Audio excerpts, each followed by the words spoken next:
Hello, everyone. That's Titus, and I'm Thomas, and this is Everyone is Bad at Magic, where we untap, upkeep, and punt. Okay, so something that became a little bit of my interest was popped up in a feed was competitive chess playing. So I don't know how much you've looked at competitive chess playing, Thomas. I know that Magus Carlsen is the best in the Yeah. world, and I know that the knight goes in an L. Let's say that's the limit of my knowledge. Fair enough. So something that you may have played on rainy days for recess or when you were visiting with an older family member or friend. Nowadays, we have so much available to us, probably not on our minds like any other board games, but I could be wrong. Some people may really enjoy those. But looking at chess, people getting very engaged with it, the dynamics, like I think that's something you can look at in any game or hobby, you know, tweaks, technical things you can do. It's, yeah, I just enjoyed watching the videos as they came on and uh, just how they approach the game. But that's something as well as like, how do we approach Magic the Gathering? So, how do you feel about that? If you're suggesting bringing a chess clock into Magic the Gathering, I have some Storm players I'd love to talk to about that, but Every action you take, you get a reset. oh, every action you take, you get reset? Well, maybe that wouldn't work quite as well then. It would keep people from going into a tank too deep. I think that it's very interesting to look at people who are masters of their craft, who have theorized about it for pretty much their entire lives and learned every intricacy of it. That's why I've started watching the Pro Tour. That's why I watched SCG Con. I think it was Seattle this weekend. I'm not exactly sure where it was, but I watched the Modern tournament.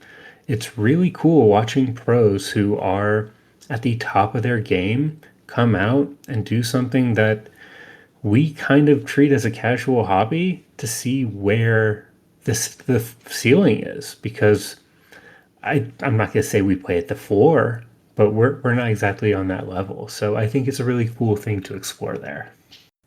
Exactly, and this actually feeds into the topic of winning. So when you look at Magic the Gathering, right? Uh, what do you look at it for? Do you look at it for the fantasy aspect, or do you look at it for the competitive aspect, or both? What initially lured you into the game? So for me, it was always kind of a blend. If you ask my family members who I grew up playing games with, they would probably maybe say that I might be a touch bit too hyper competitive. Not something I've ever seen in myself, and I'm sure my partner's rolling their eyes in the other room hearing me say that. But I love the art. I love the world, even if it's not a story I've ever played with. I've never actually read any of the books, but for me, the winning comes second. I love the actions. I love the ritual of it. What about you?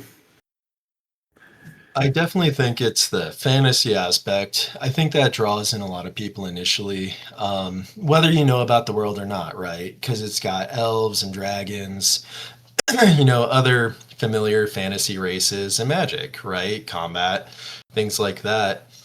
And I think once you start playing it, like it gets you interested, you want to pick up something, and then once you actually start engaging with the game, that's when it's like, oh man, I feel like winning. I think that's what people bring up when you pick up like a precon, right? For a commander deck. It's like some of them can be pretty good out of the box, but you may come against an opponent who's got something a little bit more tuned or optimized or high power.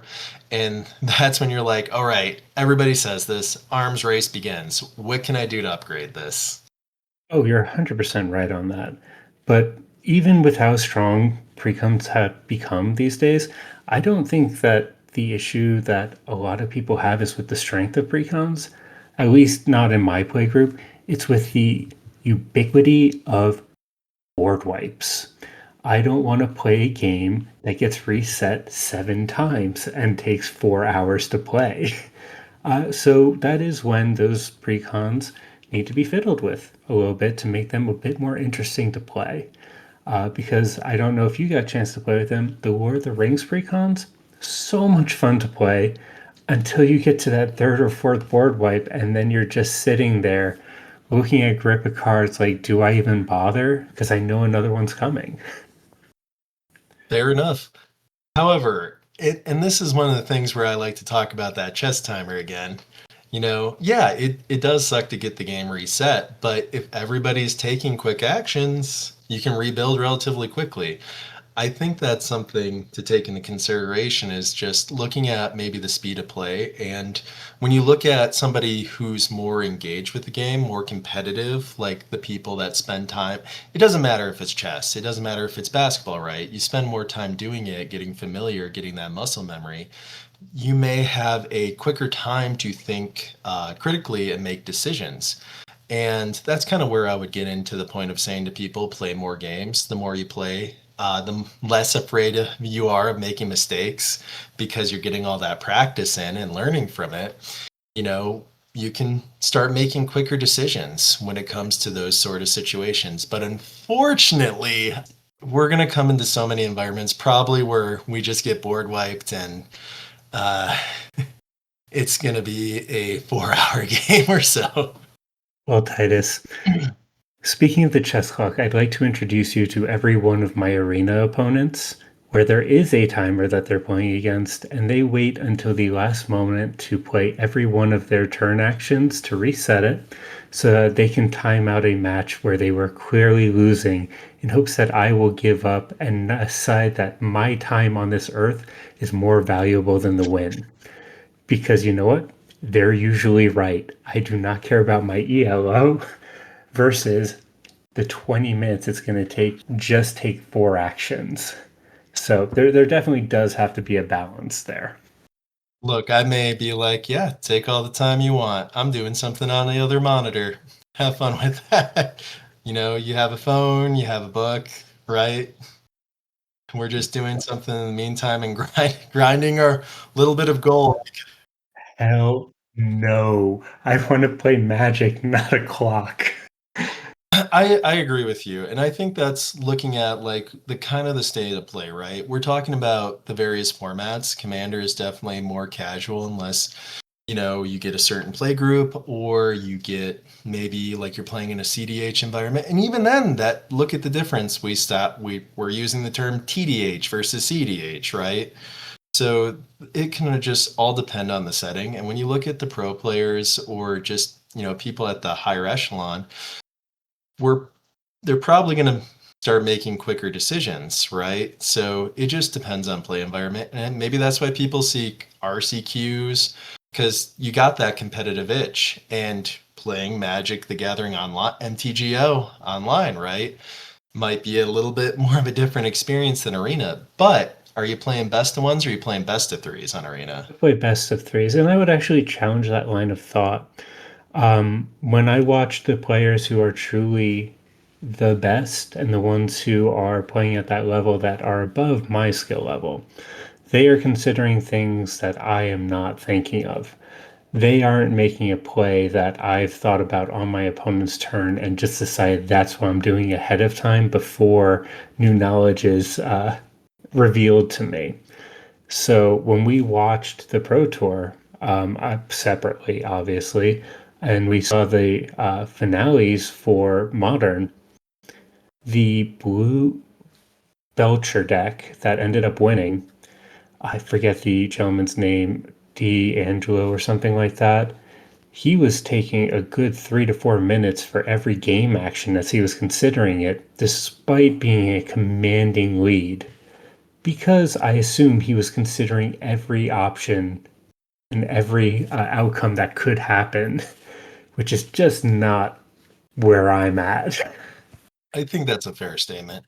But they still have to take an action within a certain amount of time, right? That's the other thing. If you're playing on Magic Online, you have the timer as well, and maybe you're just maximizing on the time that's available to you. But if you're in a setting where there isn't really a timer on there, then yeah, I mean the timer might be the place that you're at, kicking you out. Yeah, and if you're playing in a Uh, tournament, even if it's locals, you can always call a judge who will make you put a action on the stack. So that is always the alternative we do have to a chess clock. So that is a nice thing to have. Yeah. And so talking about winning, right? There's a lot of different ways that you can approach this subject. Like you put it you're playing at the higher level, you're playing, at an event, or you're even playing with friends, right? Like how much emphasis are you putting personally on winning? And I think you mentioned a little bit more, not too much emphasis on it. Well, that is not strictly true. I've definitely ground out 3 hour games just because I had a 2% out to win at the end, whereas I could have easily conceded ahead of time and given it to a player who was fairly ahead. I'm not playing a game to not win. Like, let's be honest here. While I made to sign my lower level decks, my two bracket twos, bracket threes, and bracket fours, to not be optimized to win by making decisions such as all my counter spells always have to have an upside for my opponent. Sorry. So by that I mean, if I counter their spell, they're going to draw a card or get a treasure, something like that. It is a very conscious decision I make in all of my lower level bracket decks. I'm still going to play them as optimally as possible because I like queen play. That is one of my driving factors in every game of Magic. Is even if I'm not a perfect player, I do try to play as close to the rules as possible because I find that to be the fun thing. And I very much enjoy pods or 1v1 matches where I'm playing with people who ascribe to similar values. What about you? So that's something I would like. So I haven't put too much of an emphasis on it. And I think that's been to my detriment. Not to say, like, thinking about the ways that you play the game, right? Obviously, you want to be focused, you want to be making critical decisions. But I think I put too much emphasis on like the social dynamics that are going on instead of the game that's present. And again, not to say like being rude to somebody or discourteous or anything like that, but just being focused on the game because that's something I do enjoy. And I think that's a part of why people play games in general. Sometimes, if you're familiar like with a series like, and it could be difficult, Dynasty Warriors, you're just going in there and just, going to town versus you're playing Dark Souls, right? I mean, it's looking at what is the level of challenge that you're engaging in. And I do think I do like a challenge somewhat. And there are look at any game too, there some games have difficulty modes that you can select. But I think something to strive for is you go from like easy to normal to hard to permadeath. No, there are some games like that, but I would never want to be. I'm not at that level. I don't know if I can get there. How about you? Well, you just kind of described one of the pods I played at in locals on a Saturday. Permadeath is playing against a local that we have named Jason. I say that with love. He's a very, very talented pilot. But I see what you're saying. And unfortunately, I don't know exactly when this happened, but uh, the ALO system did get taken away from our scene just across the board. And most games do feature ELO for competitive scenes. And that is a way that you can kind of group players based off of their skill level. And all we really have is deck win percentages. So if we're talking about playing against the Brian Corballs of the world, he might take a deck that's, something like Demir Tempo, which is a phenomenal deck, and play it to a very high level, whereas I might pick it up and play at a very poor level. The deck is still as good, it's just not as good in my hands because I'm not as good of a player. And for all of our competitive scenes, we might actually benefit from having ELO. So, one of the things that you kind of brought up to me a bit earlier were a couple of older terminologies that we used to ascribe to in Magic. Would you like to dive into those and what they are? I believe you had Spike, Johnny, Timmy. I think there was a fourth one in there Yeah, that you didn't list out. Vorthros? I wouldn't know about the fourth one offhand, but uh, Spike, Johnny, and Timmy were definitely used in the past, and I wouldn't know if they've been updated. But so a Spike is like your super competitive person, right? It's about the win. Johnny is your combo player, your brewer, the person that wants to achieve a goal of some sort, right? I have to take all these complicated steps, and after that, then I feel satisfied. And then you have like Timmy, where it's like, look, I like big, stompy creatures and that's what I'm doing. And I do think there are people that are some variation or combination depending on what format they're playing or what they're doing. Um, so Thomas, how would you kind of, put yourself in one of those categories, or at least say what is the dominating one? I mean, based off of those descriptions, probably leaning towards Johnny over the rest. I'm definitely never going to be joining a pod and aiming to pub stomp them. If anything, I try to play down a tier whenever I'm playing with people who are newer to the game, just because I want to play with a little bit of an ankle weight. But I do like my little fiddly combos. I want to build that 10-piece engine that kind of wins in a way that people aren't expecting. Um, and I don't remember if there's a combat step in 90% of games. So, as much as I am a green player at heart over everything else, I don't think I'm a Timmy. What about you, Titus? I'm probably Timmy. I would like to, consider myself somewhere between, right? Like we all have a little bit of Spike, we all have somewhat of Johnny, but realistically, with evaluating my current self, I'm probably a Timmy. Is that where that Animar deck's coming from? Yeah, well, yeah, it's not being built very well, and that's the other thing is too. I don't got that part of me that's able to figure out the best way to line up all the combos to do something super complicated. And that tech may get taken apart, but we'll see. Yeah, once you start playing right, you get a healthier understanding. But I definitely think, I like something that's good, but I think right, you like throwing down a dragon, right? You like throwing down a dinosaur, you like throwing down something that can do some combat damage. um, so I definitely think I fall within that category. And I do think this is a way for people to approach the game, right? There's different aspects of what you want to do. There's different archetypes that you want to play. And I think it offers something for everybody. I think that's what the appeal for casual commander, versus other formats. And even like looking at deck diversity in a format, I think Pauper is definitely a format where you get to play with a bunch of different stuff and you can fix your itch. Before you move off of this tangent, I kind of want to ask you. So, if you're a self described Timmy, what is your most Timmy deck you've ever built, even if you don't have it together anymore? Oof. Doesn't matter what format.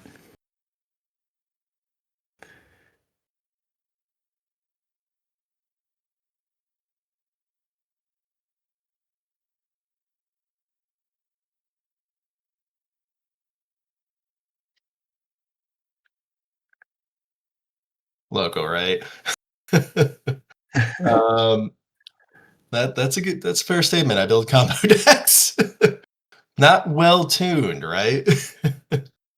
No judgment. I know you try to put Hullbreaker Horror in every deck that's legal in. I like Hullbreaker. See, that's a big creature. A big creature. It's a big creature. It's flash speed. A 7-8? Yeah, it attacks for some damages. Combo piece, nah. I wanted a surprise flash attacker. But no thoughts? Don't have a deck that identifies as one? See, maybe I don't. We're sometimes Like even in the kitchen table days? it's always been like a burn deck. What does that fall into? I think that falls under Spike. Are we Red sure? Deck Wins is a very Spike deck. In Popper, maybe, but in the other formats, is Burn really better than other decks in Red standard? Deck Wins is called Red Deck's Wins for a reason. That is not a pauper name. I just like to throw fireballs, okay? Okay, so I'm hearing maybe you're not Timmy. See, we have these conversations so we can get criticism of ourselves to maybe put us in the right direction of who we might be as a player. Hey, I the first step in healing is becoming self-aware, right? Fair enough. Look, I deplete my MP, right? Magic points quickly. Are we sure that's not comboing? I'm not doing like complex hand signs or anything like that.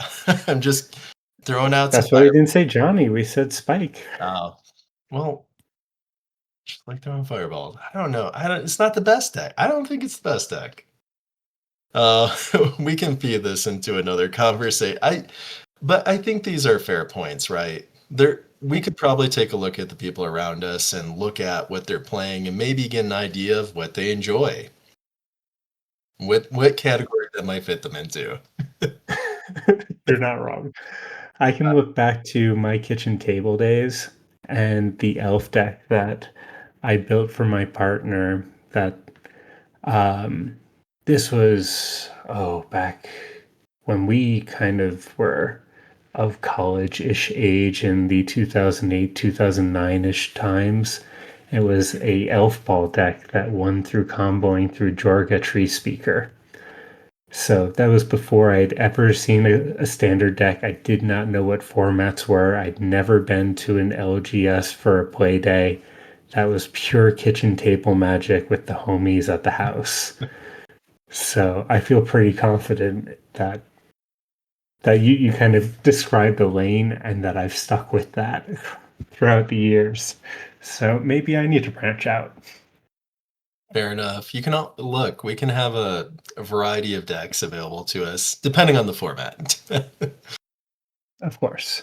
This kind of feeds into like the different archetypes at play too. It doesn't necessarily mean that you are like somebody that's hardcore trying to win, but like aggro, control, and combo, right?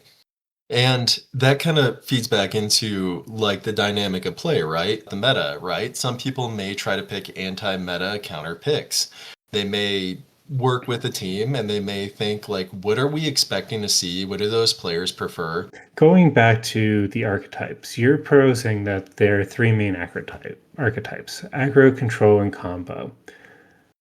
I would counter that idea with that there are two main kinds of decks as far as 60 card decks go: fair decks and unfair decks.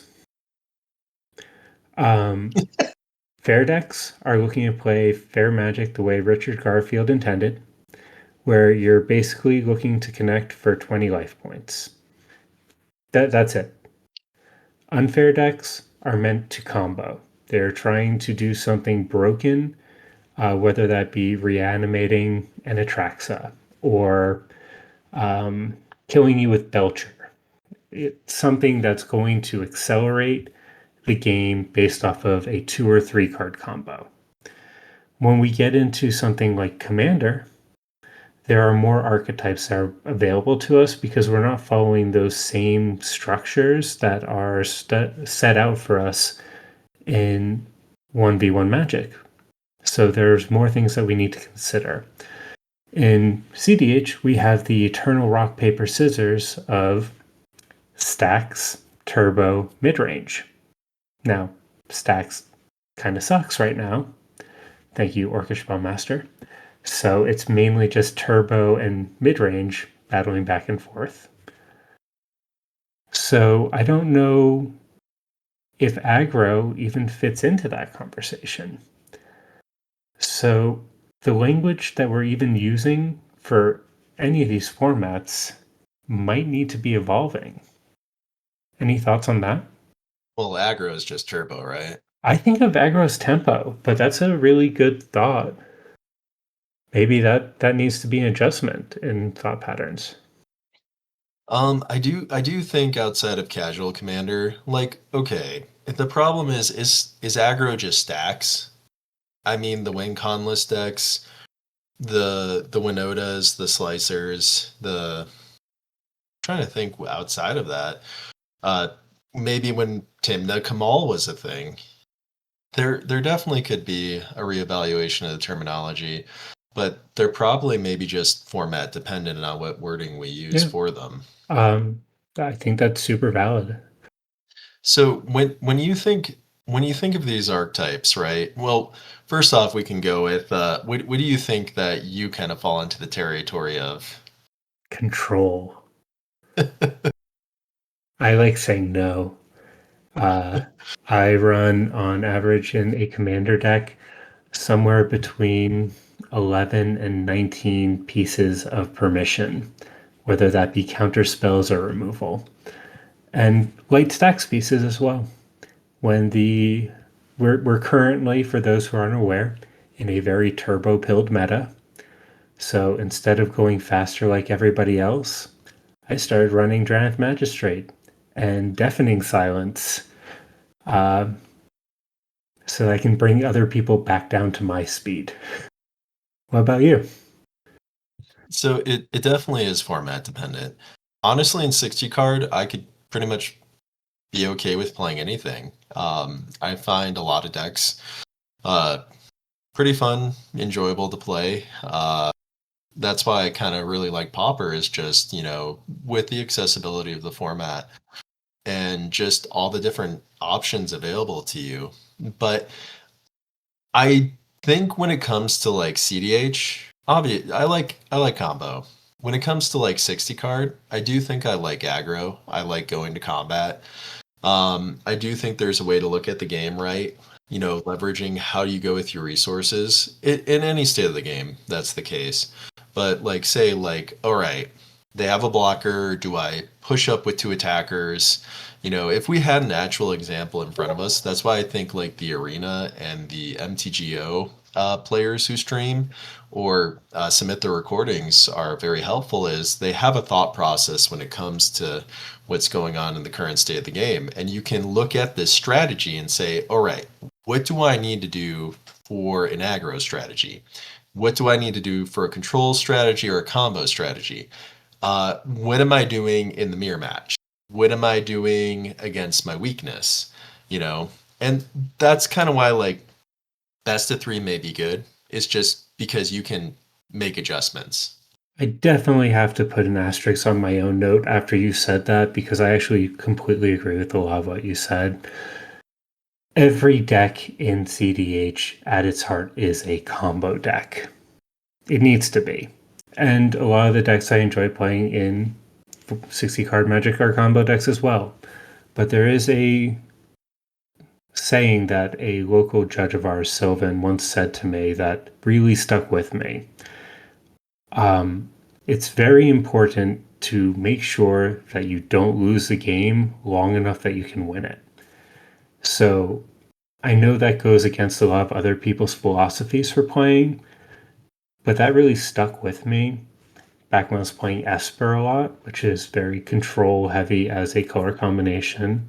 And even though I'd moved around since then, I very much like the idea of controlling the game to a point where I can set up my engines, be comfortable, and then close out the game in a reliable fashion rather than gambling for a win. Because even though I'm still playing combos, the aggro combos that I've tried out and the aggro decks that I play, sometimes you just punt into the sun. And while that can be fun and we can learn from that, I'll tell you, it's not the most fun thing in the world to throw a demonic consultation on the stack looking for your brain freeze and to exile 80 cards from your library and realize you don't have any win cons left. Look, Decon as a tutor, I believe CDH TV has been kind of promoting that. I punted a game for just so hard in a local tour or an online tournament last week with a couple of the. I'm not gonna get too deeply into it, but that happened to me verbatim, and I just I wanted to cry and just turn off my monitor as I watched everybody else have fun for the rest of the game, and I'm just sitting there with my library that I know had no spells left in it. Well, see, these topics could be expanded upon, right? And yeah, that kind of sucks. But there's something freeing too, depending on if you're at a competitive event versus you're just playing for fun. So if you look at a competitive event and you're playing Rogsai, right? let's just do it, baby. Let's see what happens. I got there, sweet. Versus you play into that mid range or that control setting, and if you feel comfortable or confident doing that or enjoy that, that's another way that you can go about it. It's like when you're playing kind of the more defensive, you're kind of like dictating or managing like what is it? The orchestra maestro. You're conduct Conductor. composer. Yeah, conductor. You're conducting how the flow of the game goes by kind of like leading, right? Versus if you're being on the more aggressive end of the strategy, you're saying you're going to warp what you're doing around what I'm doing because I'm going to push this plan forward and you're going to have to respond to me, Oh, you're which 100% right. The flip side of that coin, though, is when your final fortune turn gets silenced, you can go read a book for 20 minutes while the rest of us keep playing. well, it's great. Books are now on our phones, right? Anywhere with you. There's lots of ways that we can lose. And There sure it are. can either be fast or slow. I think for Commander, I've been a little bit more inclined to to press the pedal, which is unfortunately though there is a tendency to warp what's going on around the other players. But I do think in certain cases that is a beneficial thing to do. But when you want to go to an event, what are you going to pick to play? Are you going to pick what you're comfortable with, or are you going to pick what's good? Are you going to pick like a fun strategy? What are your intentions? And what does that tie into winning? Like if you're looking to maximize your wins, what does that mean to you? There are players out there who have their 10,000 games who can pick up any deck and win, whether it be, top deck in the format or a ham sandwich. I am not one of those. I am a player who is comfortable on a few decks. I have some decks that are pet decks that I feel the most comfortable with, that I know I can perform with against anyone and pretty much any matchup. That said, I do have decks that I consider to be higher tier, that I don't practice anywhere near as much, but I can play at a reasonable level. It depends on how much money's on the line. If I am going to a 5 or 10K, I'm probably going to get reps on that better deck and play that deck for that type of environment. If it's something where there isn't a ton of money on the line and it's just a event that I'm going to have fun with, maybe I can win like $100 or whatever. I'm going with the old reliable, the deck that I enjoy, no matter what the format is. I'm the type of player that really likes to dial in on one or two decks per format and just really get used to the play pattern. I used to be a brewer to the extreme, and I used to build dozens of decks for every format across the board, play a ton on Cockatrice, play a ton on Moxfield and Spell Table. That's how Titus and I first actually started hanging out, was just brewing decks like crazy. But I've settled in and I found the style I like to play, the decks I like to play, and that's kind of where I'm at. What about you? It's all over the place, in all honesty. I know. Whatever whatever you want to use for a term. That's why I said it's kind of hard to pin things down for myself. So the easiest one, I think, with if you're within the CDH sphere, right, or TDH, uh, Blue Farm, and there's various reasons. It gives you options. It can pivot. Sure, there's other good decks and other good Wait. strategies. You have Blue Farm in paper? No, Okay, good. I was going to say, when did you turn into the evil empire? I built it once. I built it poorly, and you know, it's just it's that part in this format, right? I do think there's a ton of other viable decks, but I'm not trying to grind these big events, right?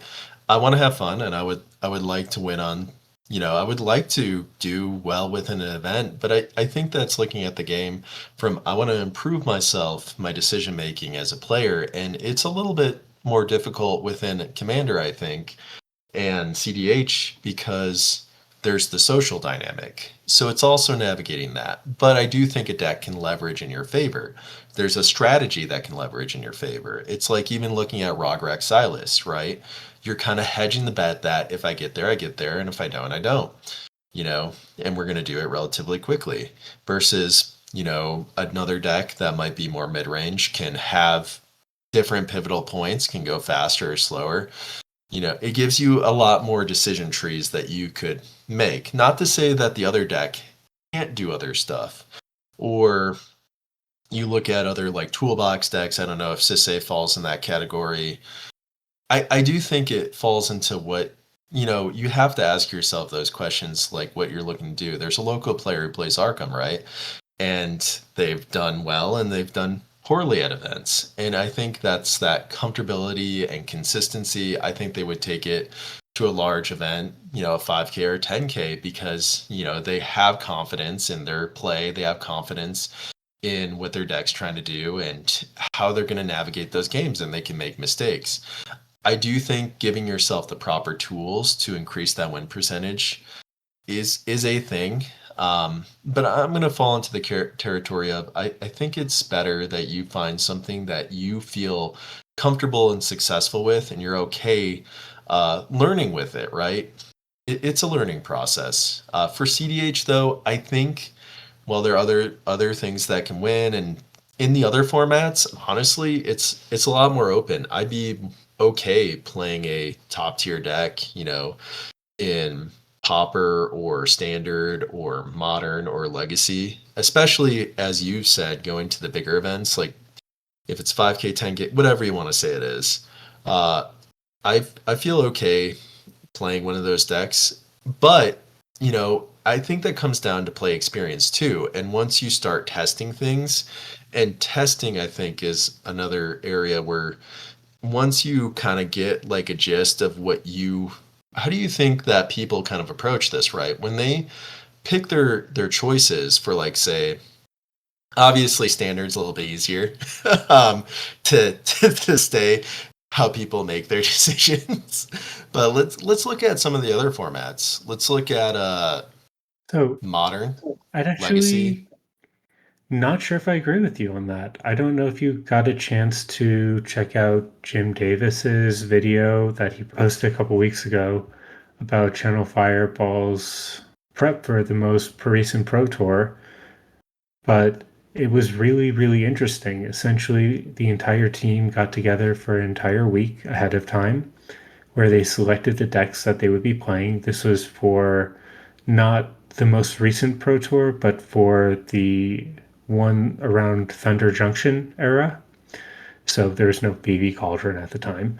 But it was essentially coming together, seeing if they could brew a deck to break the meta.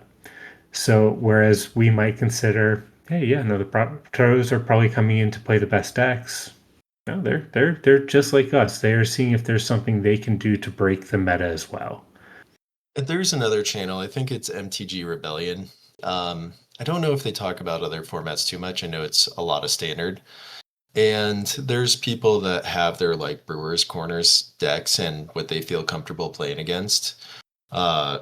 However, I tried one of their decks, and I think this is where you learn what to keep or not keep. And I will say, I'm not doing well, and and it could just be the matchups, right? It depends on what you're doing with it. If you're just doing best of one versus best of three, and that can change a lot of things, the players and the types of decks you're going against. I've been having fun, and it's not super serious. I've been having fun on an Azorius Oculus deck.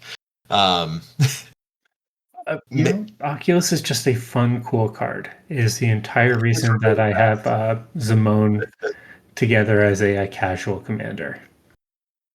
that's fair. I've been thinking about thinking about it in uh, CDH. I know the Rog Thras and the Dog Thras and all that play it. I really just like the card, but I do think it is a lightning rod for removal. If it's not, it should be. I think it's one of the most impactful creatures you can have on the board, other than Ice Steel Explorer right now or Oboro Breeze Caller. Ice Till's really good. Ice still so good. It's being so slept on. But that's too CEH pilled. I don't think we need to go down that road right now. If, Jim Davis and them now were approaching the event, what do you think they'd be playing with the current set of standard?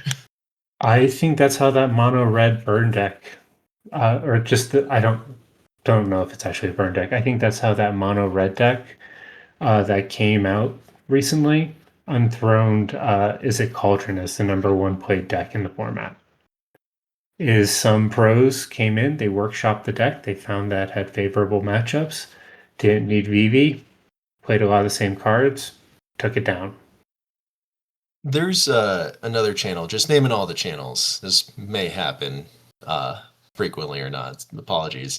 Um, but Doomwake is another person that uh, brings stuff up, takes a look at the meta, and there was a deck that they brought up was an Izzet deck without Cauldron or Vivi. And I've been having fun with it. I play it here and there. It still runs Prof's Eidetic Memory and Fear of Missing Out, which Profs probably should receive a ban. It's pretty good. Um, Props is really good. Fear of Missing Out's insane. I think that's yes. yeah, that is a problem card for sure. Let's go back to combat. More counters, please. Yeah. Yes, I will swing again. I will swing. It's just synergistically so good top to bottom.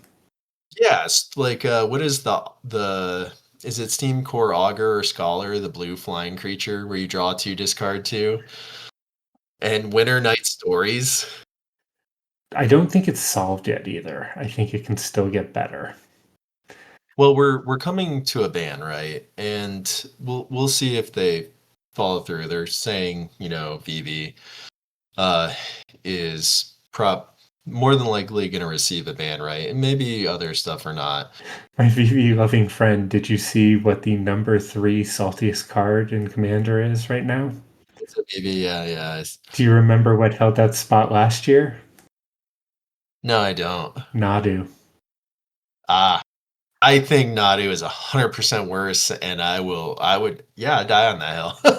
I don't think Nadu deserved a ban, but I would say it did not because, like, you can have a reasonable conversation and say, like, look, I don't want to play against Nadu, right? It's more the premise of you're kind of playing a non-deterministic storm deck, and this is not talking about CDH. This is talking about casual commander. Like, I just don't want while you know, solitaire over people there. should not be playing Storm or non-deterministic Storm, any Storm in casual. Well, they still do, but Yes, but why is Nadu banned and not Raw Monsoon Mage? They have because very similar play patterns. Nadu might have been more popular at the get-go, and now Ral is picking up steam. But that's actually a fair conversation for how decks pick up popularity and people recognize how good they are. Look at I would say, as far as one-to-one comparisons go, that's the one. It's not Vivi versus Nadu. It would be Raw versus Nadu in my brain. Ral is pretty good, pretty consistent, and obviously can get stopped, right? It shows up in events and it doesn't get there. That might be pilot error, but you look at, like, I think Ral is picking up speed now. It's getting more noticed. Yeah, it Pigeon. top two. Yeah, Pigeon top two did at a cookout. And also Rogthras. Rogthras picked up popularity, and again, Pigeon was another person who top forward with Rogthras, and Sam Black's been working on that deck. But so this can flow into a later conversation, but that's like somebody that's tinkering on something and working on it, which brewing, right? Like, yeah, it's more standardized now, but it had to get there at some point. Yeah, 100%. So, just to reset us up a little bit, because I know we're running a little low on time, I wanted to retouch on the fantasy setting of the worlds and the themes, because one of the terms that we kind of glossed over earlier was the Vorthos players. And I would be remiss if I did not shout out Vorthos for the homies the players who just want to play hyper themed decks. So if you want to play only centaur decks that have literally centaurs on every spell, sorcery, instant, and creature, that's your term, guys. Have fun with it. That is the setting that I feel like we're losing the most with universes beyond taking over, especially in this year 2026. We can talk about this in a variety of directions. Financial incentive, trying to bring in players, how it's impacting the design of the game. But with that as well, it's like looking at like Lorwyn, Eclipse. People are excited for that set. I think like looking at why we play the game. Yeah, when you look at a spike, hey, I don't really care what the art is. Like it's a benefit, it's a bonus. I can maybe bling out a deck that I think is really good, but I definitely feel the draw to the game because of the fantasy aspect. If there wasn't art or things that I liked within it, why should I play it, right? I could play anything else with a different skin. 100% agree. I Yeah. have fancy versions of half my cards because I think that they're cooler looking. I've commissioned art pieces of cards of my favorite commanders because I love the art, I love the themes. So I am right there with you, bud. So, what is one of your sets that you really enjoyed? The themes within the set, and what are one of your sets that you would have hoped would have been better, but you were disappointed by how they did it? And this could be a block, a set, a world, biome, whatever you want to call it.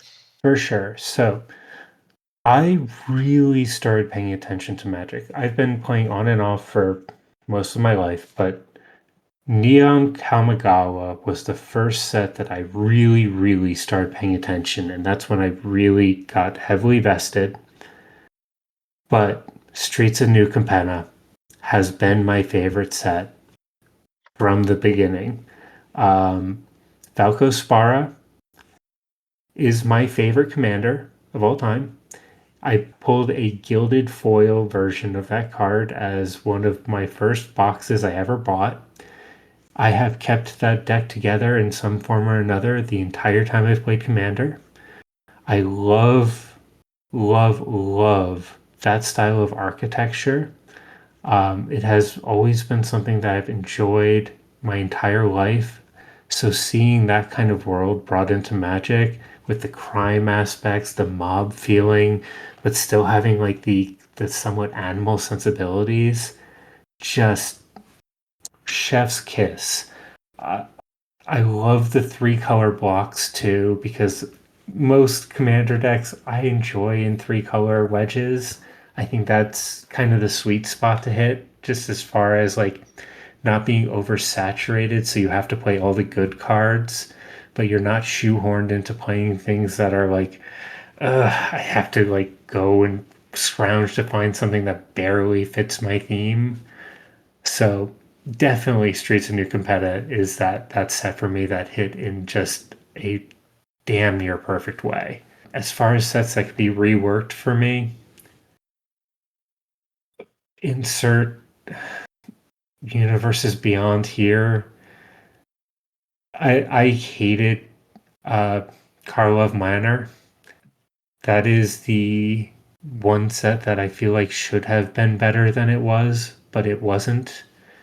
Um I feel like there was a space there that could have been cool, but again, it wasn't. There are some great cards, including the land cycle that came out, that I think are some of my favorite lands printed in the last 5 years. Uh, if you're not running at least one surveil land in your deck, what are you doing? But what about you? So, I don't think there's any set. I'm very picky. um, that sets out that I definitively love, and but there are definitely things I enjoy, and I would agree with you. I think it's the arcane punk sort of cyberpunk feel that you're getting from Neon Dynasty.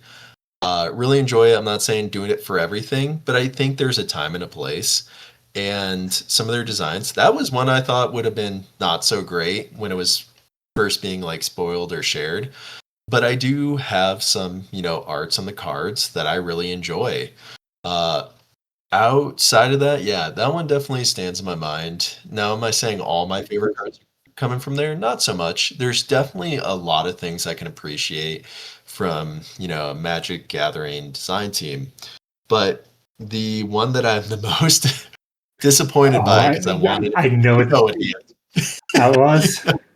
It's Outlaws. Yeah, And that set did well, but I have some qualms. I'm sorry, And bud. I know you were so looking forward to that one.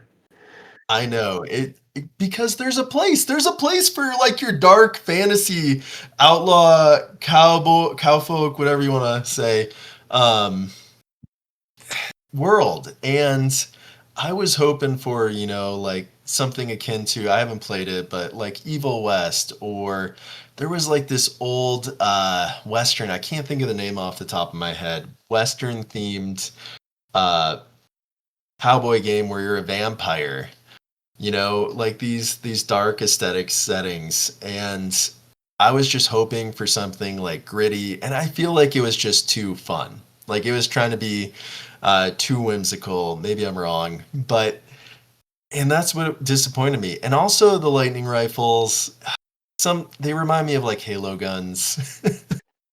I You just you can't be yeah. wrong about something not living up to what you hoped it would be.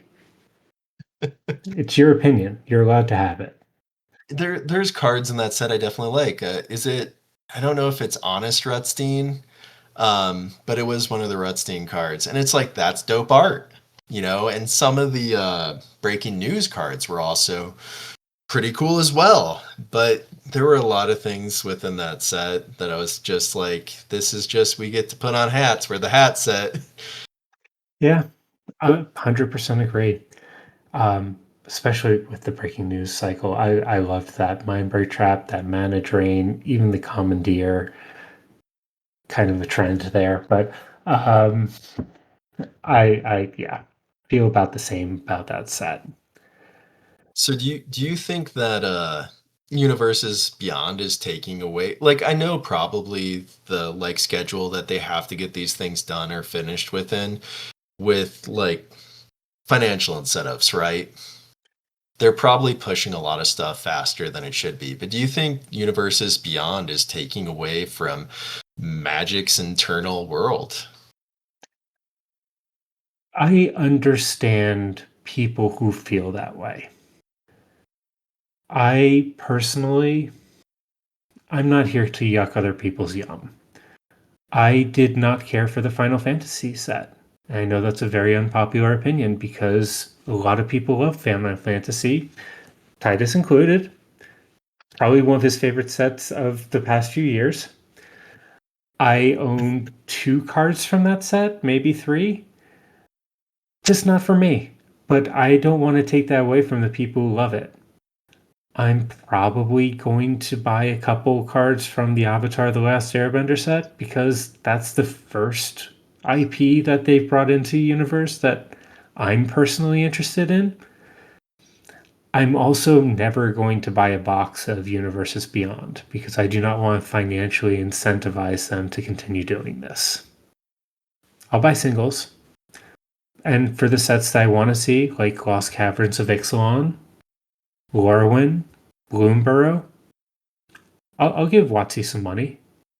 I like seeing those things, and I like supporting the company because they're basically putting out the game that I find fun enough to talk about it for an hour a week on top of playing it multiple hours a week. So clearly they're doing something right, even if I don't love everything they're doing. How you feel about it? I think it's okay, but I wish the application was done better. And like I gotta said I enjoyed out of it, and some people are like, well, when am I gonna get my IP that I enjoy, right? It's not really your IP, but it's the thing that you can relate to, or you feel some sort of bond or connection with. And I think like when you look at, oh, we're getting three in universe sets, and we're getting, 4 universes beyond. And it doesn't feel like it's really done for the enjoyment of the game. It feels like it's a cash grab. I could be wrong. No, you're not. But it feels, It's a yeah, business. it feels like it's business. It feels like it's a cash grab. I feel like we're getting subpar product in some aspects. Like sets could be maybe a little more refined. Maybe even the design space, the application dynamics of the game are, getting impacted.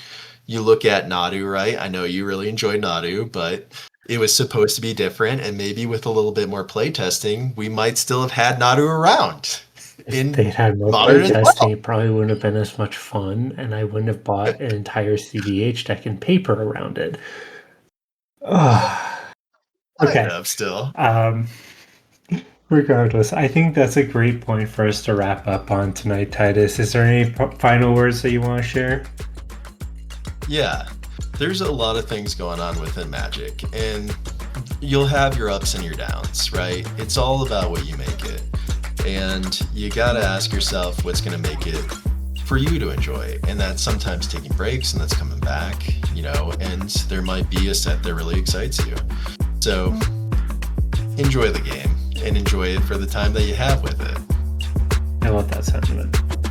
Well, if you stayed with us this long, please consider giving us a like, follow, or subscribe, or comment, depending on how you found us. Be kind to each other. Be kind to yourself. It's only a game.